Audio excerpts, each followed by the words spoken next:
Welcome back to another welcome back to another New World video. Okay, so the beta is getting closer, and what I wanted to do was start looking at some of the core features and what we can do in New World.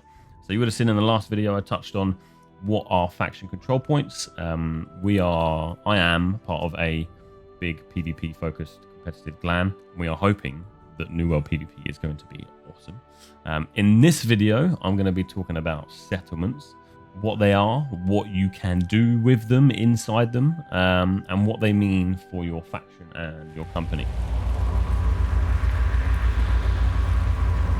Okay, so to get started, what are settlements? Settlements are a place for players to basically come together, trade, craft, work on town projects and faction missions. Settlements can be claimed by companies who are then in control of that territory and inherit the responsibilities of managing that particular settlement. So a company, once in control of it, can set the taxes, upgrade the crafting and refining stations. They can improve the fort to prepare for the wars and invasions, and activate lifestyle buffs, which are long-term bonuses for things such as crafting and combat. And the cool thing is they are only available to people who are residents in your settlement. So people who have purchased a house within your settlement. What can you do inside of a settlement? Okay, so you can refine materials gathered from the open world. You can craft. You can buy a house. You can use the inn.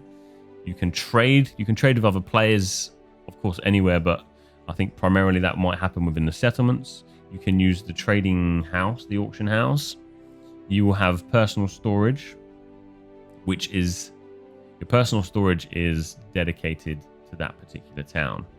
So they have introduced a feature which we haven't had a chance to see yet, which basically links your settlements together. So you can transfer, for example, materials from Everfall to Morningdale at a cost of a small fee. And finally, you can upgrade your settlement and upgrade the fort, which you use to defend your settlement. So when I say upgrading your settlement, you can upgrade your crafting stations and your refining stations to higher tiers to allow people who use your town to craft and refine better materials and better weapons and armor, for example. Okay, so how do you claim a settlement? Initially, to claim a settlement, a company will need to pay a fee, which you do so at the fort of that settlement. So back in the preview, I think when we purchased our settlements, initially they were around 10,000 gold each.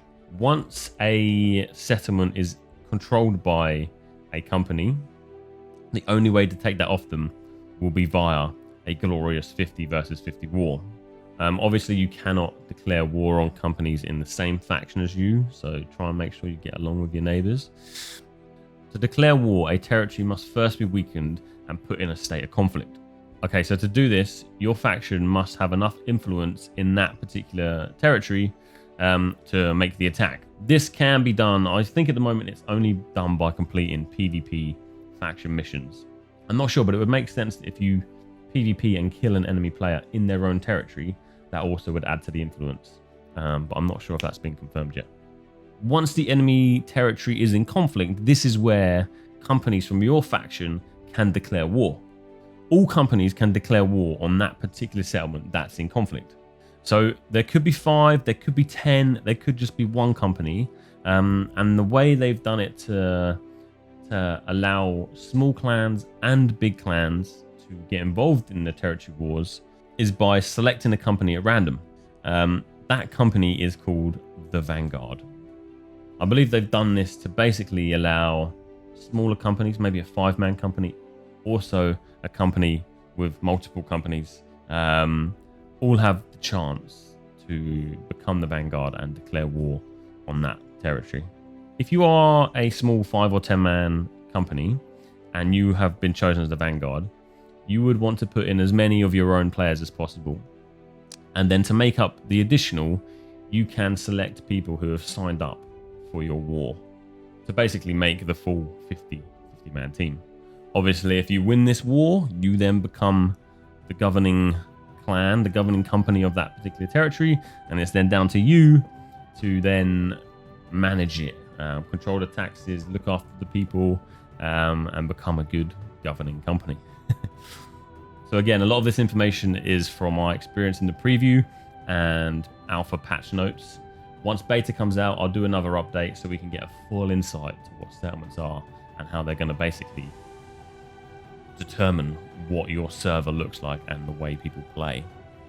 So yeah, that's it from me. Don't forget, every Wednesday night we run a little podcast, a little show called Newer Wednesdays over on my Twitch.